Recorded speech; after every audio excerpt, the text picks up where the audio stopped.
Torg Eternity Delphi Council Debriefings, where the storm has a name. We are your hosts, Jay and Leamon, and today we are doing part 2 of Act 4, The Devil's Due of the mega adventure Unhallowed Data.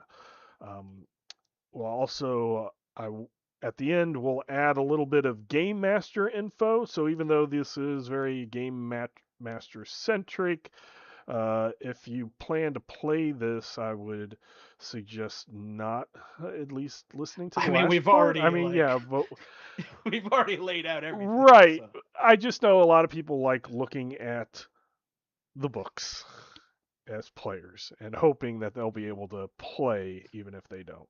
So maybe, this is a way that they can experience that. But if you don't want like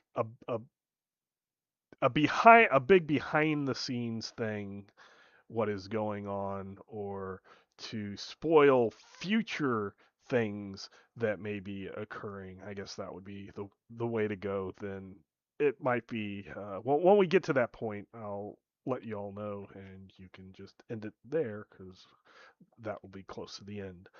But last time, there was depending on your group and how they take these adventures, there was a possible final boss that wasn't really a final boss.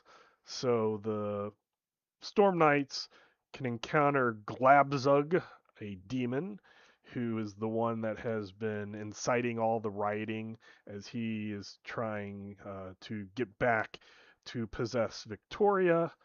Um, and then the Storm Knights defeat him, and he is pretty tough. He has 5 possibilities. He has 15 toughness and only 1 armor of that. So your AP stuff isn't going to do that great of a job. And he has a special soaking that usually could cause uh, Victoria to be wounded instead of if he spends a possibility to soak, then it basically is more of a transfer of a wound to. But he's basically big enough to make it so that your Storm Knights might think that he's the main person, but he is definitely not, because we go into scene 4, Meet the Darkness.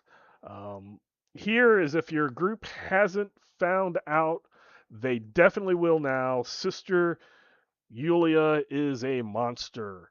Not necessarily as in a scaly with horns monster, but a completely evil person who is in the service of the darkness device of the cyber papacy.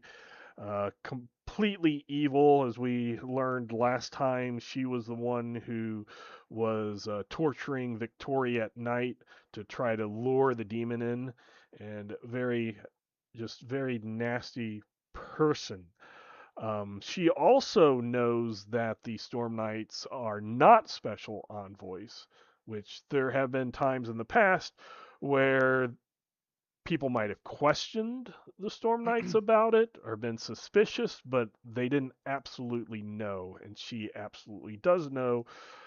She even says something like, "Special envoys, bah, I know who you really are. I suppose I'll just have to delete you here since you won't be deleted from the Godnet." Oh, that's Ebenuscrix saying that. It's not Oh, Carmen. sorry. You're right. Yeah. It's just she is. Well, she knows. Julia knows. Yeah, which we'll get to in a sec.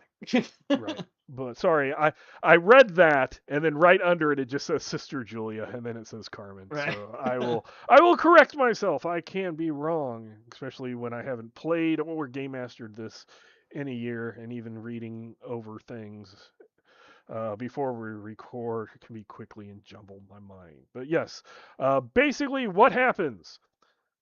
Carmen, who is the sister who was seemingly Sweet. nice and sweet and enjoying the life that she had, even though she had no tongue and no eyes.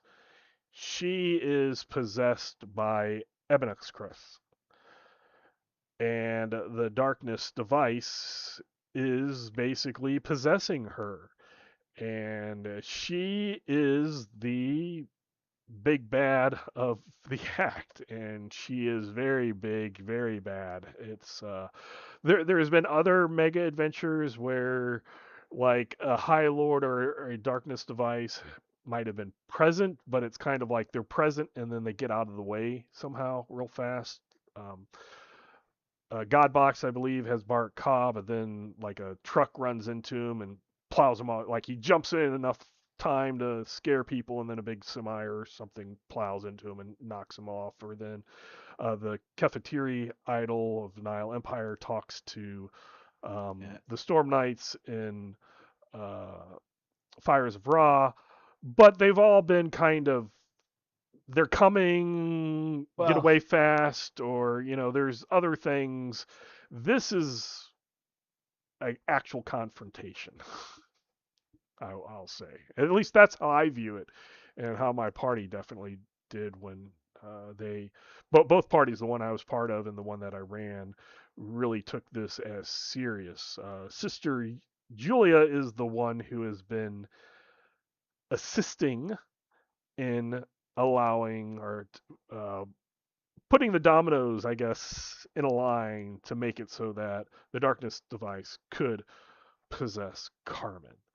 So, what do you have to say about this scene, Meet the Darkness? so so for me, remember it started early. Mm-hmm. It was because she was on to them like right away, and basically as they were fighting, Glabzug, who I still can't take that name, but as they were fighting Glabzug is when she attacked, and she just opened up. So Sister Julia opened up with, I think it was Sister Julia. Could she do it? Yeah, she opened up with a dim threat attack Yes, so on she the can, Dragon Warrior. which is So pretty the Dragon impressive. Warrior, has like a toughness of 20, right? Like because he's in this ridiculous armor, and the dim threat attack that she does just opens a dim threat inside someone and like sucks part of them out to the void or something or somewhere else. So it's, if she hits, it's 20 damage ignoring armor. And that was like their first clue aside from the previous interaction attack issue. But that was their first go, oh, something is wrong here, because it's like 20 damage, no armor, like actually did wounds to the guy who never takes any wounds. Right. So they knew something was up. And then after that happened, there was a dim thread, black lightning, and Carmen appears with her eyes like a glowing black and a black tongue, which seems to be Ebeneskruk's thing. Like all of his Right. like servants have that going on. And then yeah, so once they found out that all of Carmen's defenses are 20s, uh, and same with Sister Julia, and one of them can be a 40. It was it was looking bad. They finished off Glabzug, Mm-hmm. and I believe the Nodder had left, like he ran off to go get the Shadow Reliquary. I could see that the assault drone got derezzed from our drone pilot guy. They were having some trouble, and it was looking really bad for us. But this was when the dwarf, who was already wounded, oh, and I could see now also, because I'm looking at my Roll20 map, he was not only wounded, he disconnected. Oh, so, nice. so he was disconnected in the cyber papacy, unable to soak in front of these two. So he played a martyr card to take her out. And of course, if Julia is taken out, she self destructs. She has an explosive Explosive finish. finish. And when Ebeneskrux withdraws from her and Carmen, so that blows them both up. Well, or at least it blows up Sister Julia. Mm-hmm. I do not recall what happened to Carmen in this case. Um, where is she? Actually, she is still alive on my sheet, so I guess someone must have protected her. But Sister Julia was taken out by Greymane's heroic sacrifice. Nice. He he just like jumped on her, and I don't know I can't remember how he narrated it. It's like one of those things I should probably remember, but he took one for the team and took her down. And so what was about to be an insanely difficult combat was my first dwarven martyr of the campaign. And in the end, Carmen, because Evanescrix departs Carmen, she is okay. And the other sisters were actually here for some reason. I think because they were trying to help Victoria when the possession was happening, and so they all witnessed all of Mm-hmm. this. So importantly, the Storm Knights had corroboration Right. for their story, even though they're special envoys. It was kind of a tall tale. So for me, the combat looked like it was going to be really bad for them and put like the fear of God in them, but then it was actually taken care of relatively quickly With the martyr card, which is with the martyr card. pretty An impressive. actual real use of the martyr card. Right. Um, yeah, I want to say 9 out of 10 times martyr cards are used in my games because a player doesn't like, or I won't say they don't like the character. They would rather play a different character. And Yeah, so some people are addicted to making characters. They characters, just right? want to keep making new ones. So, but no, a couple of things, as you said, a lot of the defenses are in their 20s. They both have toughnesses that are super high, 17 and 18. Yulia has 17. Carmen has an 10 armor. 18. Yeah, with 10 armor. They both have 3 wounds each. They share a pool of 10 possibilities. It's very, very much like a High Lord Darkness device, but just not that huge of Yeah, a it's level. one of the toughest boss fights Yes, the in any of explosive, these the adventures. dim threat attack, the explosive finish, the special gloater. It has a few little taunts that Ebenexcrest will spew out of Carmen's mouth. I remember whenever the party here's something you might use. There was a thing that the party at the beginning were supposed to like tell to add to their special envoy status or some things. Right. Um, this is a way to bring that in or bring in stuff that your group something happened and they thought that nobody knew about it. But if the darkness device could have figured, have somebody or something at one point nod in or get into the godnet, talk about it in front of the toaster or whatever, it could have that information stored up to taunt, intimidate the Storm Knights, threaten I them. think the important thing is that Ebenescux is very petty and like Yes, taunts you like he's a 4chaner. yes. So but it's very neat. Carmen also, she grows claws. Um, I I want to say my party, at least the one was the that I was the game master for, they didn't realize that they might be able to save Carmen, and were just like, sorry, we're sorry, we're killing you, Sister Yulia. They didn't care about because at that point they realized that she was absolutely not possessed and absolutely evil. Um, and there is a tactic that it's like if you're having too much trouble, use this Destiny card if you have it. My players figured it out without either having, without me looking around going, hey, does anybody have an idea card? Is it, somebody asking, hey, what the hell can I play this card or Mhm. whatever? They kind of figured it out.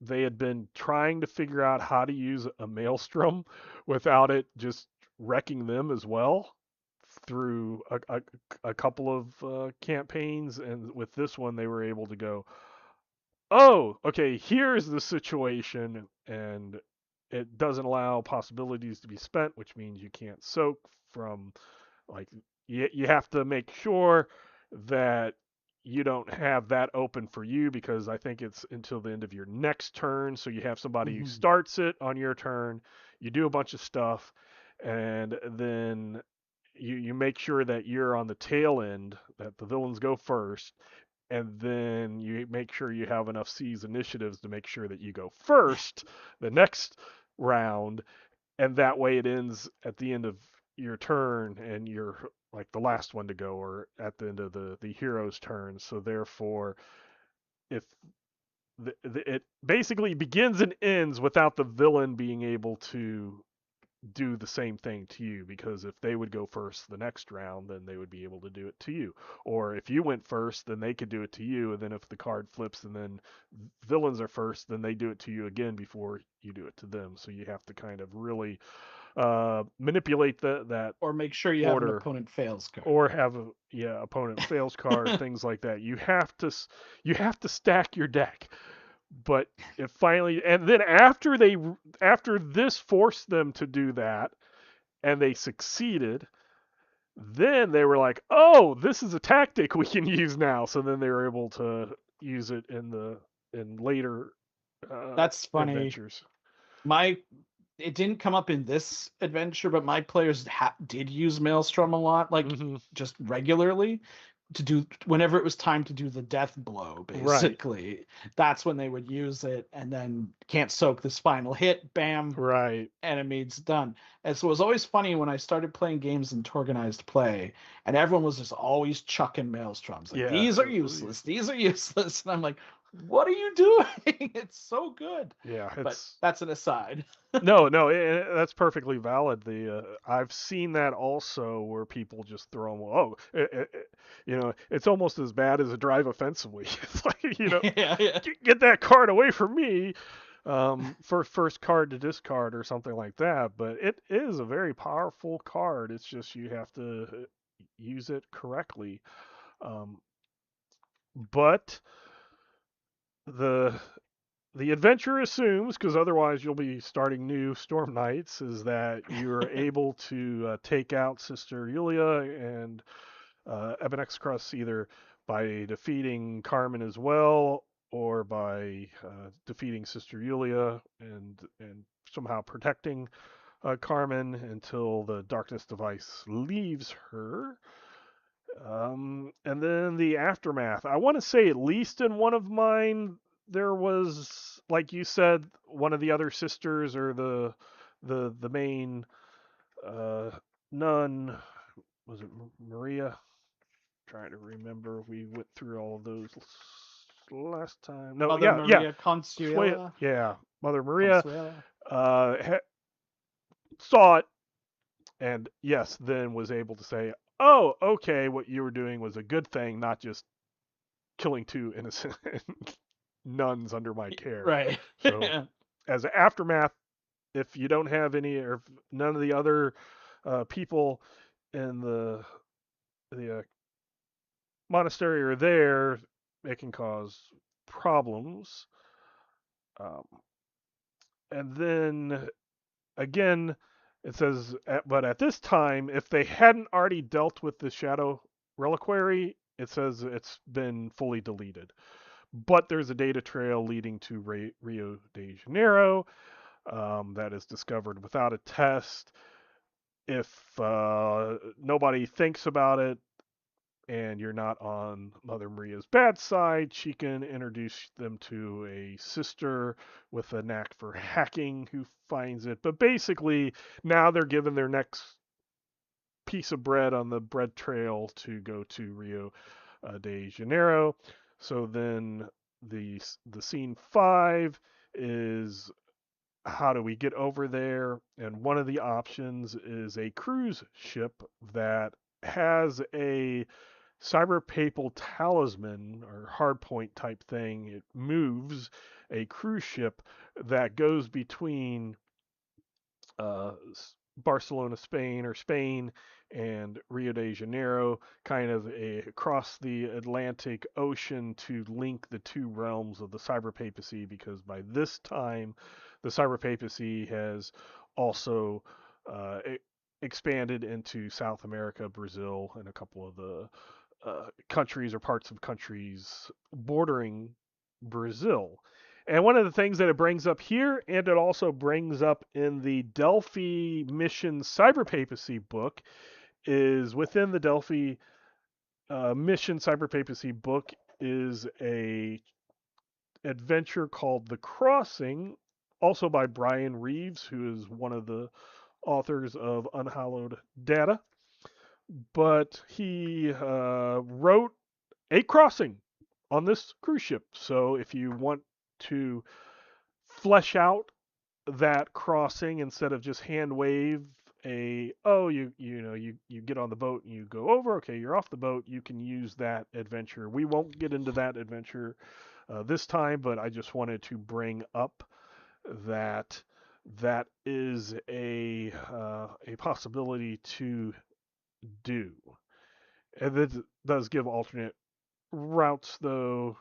So they can go commercial air is not available, but they can get a private jet.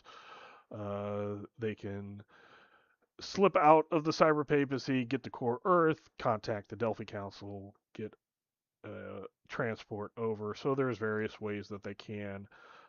But if you have the other book, I would uh, recommend doing that adventure. It is I think we looked at it real quickly, kind of a investigation, murder on the Orient Express type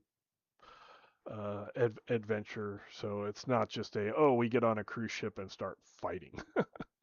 Right. uh, so anything else you would like to add to either scene 4, scene 5, or the entire act? Well, I'll mention at the end, basically, the Nodder in my group completely dominated the Shadow Reliquary and got all the information. And then it was like, okay, so we need to go to Brazil. I think I might not have articulated that well because this was where a lot of the what are we doing started coming up. So that was partially my own fault. And I don't know why, but I'm pretty sure that Sister Jacinta got introduced, who's the one that has a little bit of hacking experience, Mm-hmm. even though they didn't need her. I think it might have been because the Nodder Lucian demanded to know who was the sysop or something. Or Okay. I can't remember. He wanted to talk to somebody, but they also, because they saw the files, they knew that the one was psychic. So they got her out and left pretty much the only other. So yeah, the what's her name? Camilla, the one that ran off to go swimming. The only one that really talked to her or did anything with her or knew what was going on with her was the dwarf, and he is dead. So she ended up staying at the monastery. But there was very much like an entire proceedings Mm-hmm. occurred at the monastery. And in fact, I did like a little, sort of side scene for them of Destine showing up and talking to Consuela, Mm-hmm. and obviously depending on how they dealt with her, it would influenced how she, uh, what she said to Destine about them and what was going on. And they like gathered up the broken dwarf armor and stuff, like things like that. My players had no intention of taking the Estrella. Yeah. They were like, no, that's just trapping us in cyber papacy stuff. So they snuck out. They found someone to smuggle them out and eventually made their way to core Earth and got the Delphi Council to fly them. There was also some talk of like, when we get to the border, can't we just say we're special envoys? Let us out, Mm-hmm. right? Um, and so there was that too. But someone had already made the streetwise rule, so they decided to go with it anyway. But otherwise, yeah, this is, like I said at the very beginning, I think this is one of the more memorable acts Mm-hmm. in the adventure, and there's a lot of stuff going on, and it's also the oh crap, it's getting serious now kind of phase of the adventure too, with Ebenezer Crooks being personally involved, even if players may not necessarily really know what that even means. Right. Right, because if you have like a lot of Torg experience, you know what darkness devices are and how they interact with the High Lords and stuff. That's different than someone who just started playing and doesn't even know. They just know that your eyes went black and the numbers got higher, right? Um, so also feeding in some information to let them know what that actually means can be useful too. Right. And good point you brought up about the Inspector Destine, who I still think is one of the coolest villain NPCs because he's on the villain side, but he's not necessarily a villain. He just Hmm. doesn't realize the evil of the cyber papacy. He he believes in the good of it. But again, my group that I game mastered, they just told him. They had like a little. I don't know if they put it on a some data disk or if they wrote a letter or whatever to here Destine, here Mother Maria, Destine will be coming. Give this to him, and listed everything that happened because they were still going along with the he's always going to be a couple of steps behind us. And so when's the boat leave? Okay, it leaves on this date. So we will give this, to her right before the boat leaves so he can't get on the boat, that type of thing. Right. So they'd always make sure that they're wherever they were traveling, because there's travels by train or by vehicle or whatever, that when they either sent the information or left the information for him to pick up, that they would be heading out before he could get it. So again, keeping him a step behind, but not deceiving him in any way, shape, or form. The other group that I was a player in would mix half truths with lies. So at least they would be able to point out truths and be, hey, that was, we didn't understand this at the time, or we thought this, but we realized we had to go to this other place and we didn't have time to tell you or send a note or things like that to try to twist things. But I want to say both of the groups went across. um, the one I played in might have done the Delphi mission. I might have missed that week. When I was game mastering, I wanted to run it, but we were in the time crunch where it was like we had given, like, me and another game master were flipping campaigns, and it was like, okay, you run for 6 months, now you run for 6 months, and at my end of my 6 months was getting close, so I didn't think I'd have enough time to do it. But if you're not in the time crunch, that again is a option. But the inspector will some way, shape, or form figure out what's going on, and also at some point make it to the cyber papacy over in South America. So now I am going to get into, and Jay, feel free to add anything that you want into the behind the scenes thing that confused me as a game master. And I had to ask uh, Brian, who again wrote half-ish or something of Unhallowed Data, as well as that adventure in the Delphi missions for the cyber papacy. Hey Brian, what's going on? I'm confused. Like I understand these scenes and something, but there's something happening in the background that I just do not understand whatsoever. Could you please tell me that? So, if you're just not caring about having anything in the future spoiled or certain things about the darkness device spoiled, listen on. If those are things that you do not wish to happen, you can stop here and that will be fine. But okay, why is Evan X Crust possessing these people? Like, I did not understand. Like, what the heck is going on? Because, as we'll find out in a couple of acts, he does it again. And I was basically like, why? What is going on here?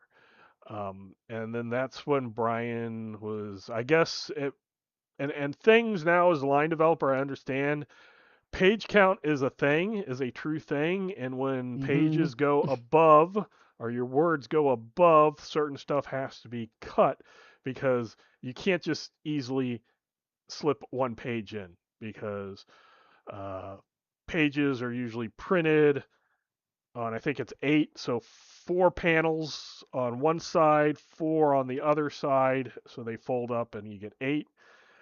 They usually like to do it in things of 16s, but each of those is a cost. And if you add one, if you're at the edge of your into your page count and you add a page, you need to therefore add 7 or 15 more pages to get it bound properly. So that is a thing. So things might have been cut in here. One of the other backgrounds is originally the 7 acts were supposed to be related to the 7 deadly sins, but that kind of changed. So you might see some very loose amounts of that type of stuff going through the acts. Like the gobblers. Yeah, like the gobblers or like the wrath being the last one, things like that. Um, but the answer to why is Eben X Crux even doing this? Because as you said, he likes to be a troll, but why does he like keep doing this? It's because he wants to be his own High Lord. He doesn't just want to get rid of Jean Malraux. He wants to be his own High Lord, and his plan was to, or is, if you're going through it, is to possess somebody and then be his own High Lord, connect that body that he's possessed to himself as the circuit tree crucifix, uh, and be his own High Lord slash Darkness Device tag team. And then it made sense Yep. because if you don't know that, you might be like I was, and maybe you're smarter than me, and you're like, Leamon, that's totally understandable. I knew that as soon as I realized what was going on, but I did not, and I was confused. But hearing that was like, oh, because we do know also the other little unique thing about Eben X Crust is that that darkness device can create, which is a thing of eternity, not the void. So normally the darkness device can do actions, but they normally need a High Lord to be the creative planner of things. So they need to bond with a person to be the creator of the plans, and then based on how that person does, if they do well, they keep them. If not, then they start looking for another High Lord. But the Cyber Papal Darkness device can do it himself. He just needs a body. So if you go back all the way to the very first acts, where it was, there is a demon with holy cyberware. What the heck? Why? Because the darkness device told a branch of monks, hey, figure out how to get cybernetics to hook up the demons. Didn't tell them Or why. supernatural entities in general. Right. Supernaturally evil Evils. Yeah, entities in supernaturally general. evil. So he can, because if he just like he did possessed Carmen, who might not have cybernetics, he's not as cool as he could be because cybernetics are cool. That's the tech. Why not go there if you're the darkness device and can make yourself your own High Lord? So he needed to figure out how to make holy, sanct, you know, sanctioned cyberware acceptable by supernatural evil entity, which it would fall under, and then learn how to possess things. And one of the notes was that Carmen was partial, Yeah. uh, Partial compatibility. compatibility. That's what that thing. So he was able to be with her, but not fully do the link, not make himself the own, High Lord yet. Things like that. But then you can see this is how they build on each other. Okay, this happened, then this happened. They had to get demons. How they get demons? Oh, they got it in Calais. Okay, what was this? What was that? Why are we here in Spain? Because he figured out this one was partially compatible. He figured out the Storm Knights are coming here. He might be able to get rid of the Storm Knights because he wants to be his own High Lord. And if the Storm Knights are going to prevent that, knowingly or unknowingly, he wants to put an end to it. So that's why he made the appearance. So, what are your thoughts on that? Were you smarter than me and figured that out? I mean, I didn't really have any problems with that, but that might just have been because of the playtester forum and lots of talk about Ebenescrux and his hereticness and everything beforehand. But and reading the whole adventure uh, before Before going, starting. yeah, going like me, just going But one yeah, one that's at the a thing. Like, time. I mean, every darkness device has its own shtick, right? So like, but Ebenescrux's one is that it's a heretic because it can create things like the Godnet, or it's found a loophole or some way to make things. It might Mm-hmm. not actually be making things. We're not really sure.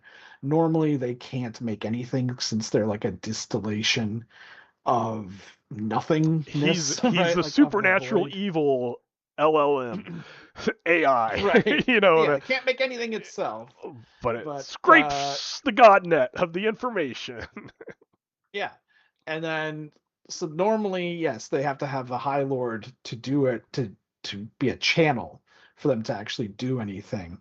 And not only is Malraux kind of a knob, he's also like constantly forcing Ebenescrux to expend possibility energy because of the law of the one true way. Right. Every time Malraux says something, they have to make it true, and it's just a blatant waste of energy. And so only the fact that Malraux is very successful in his actual attack, like invasions and Yes, conversions, and is really the only thing that's keeping him going. a lot more successful than previous in classic Yeah. Torg. Yes.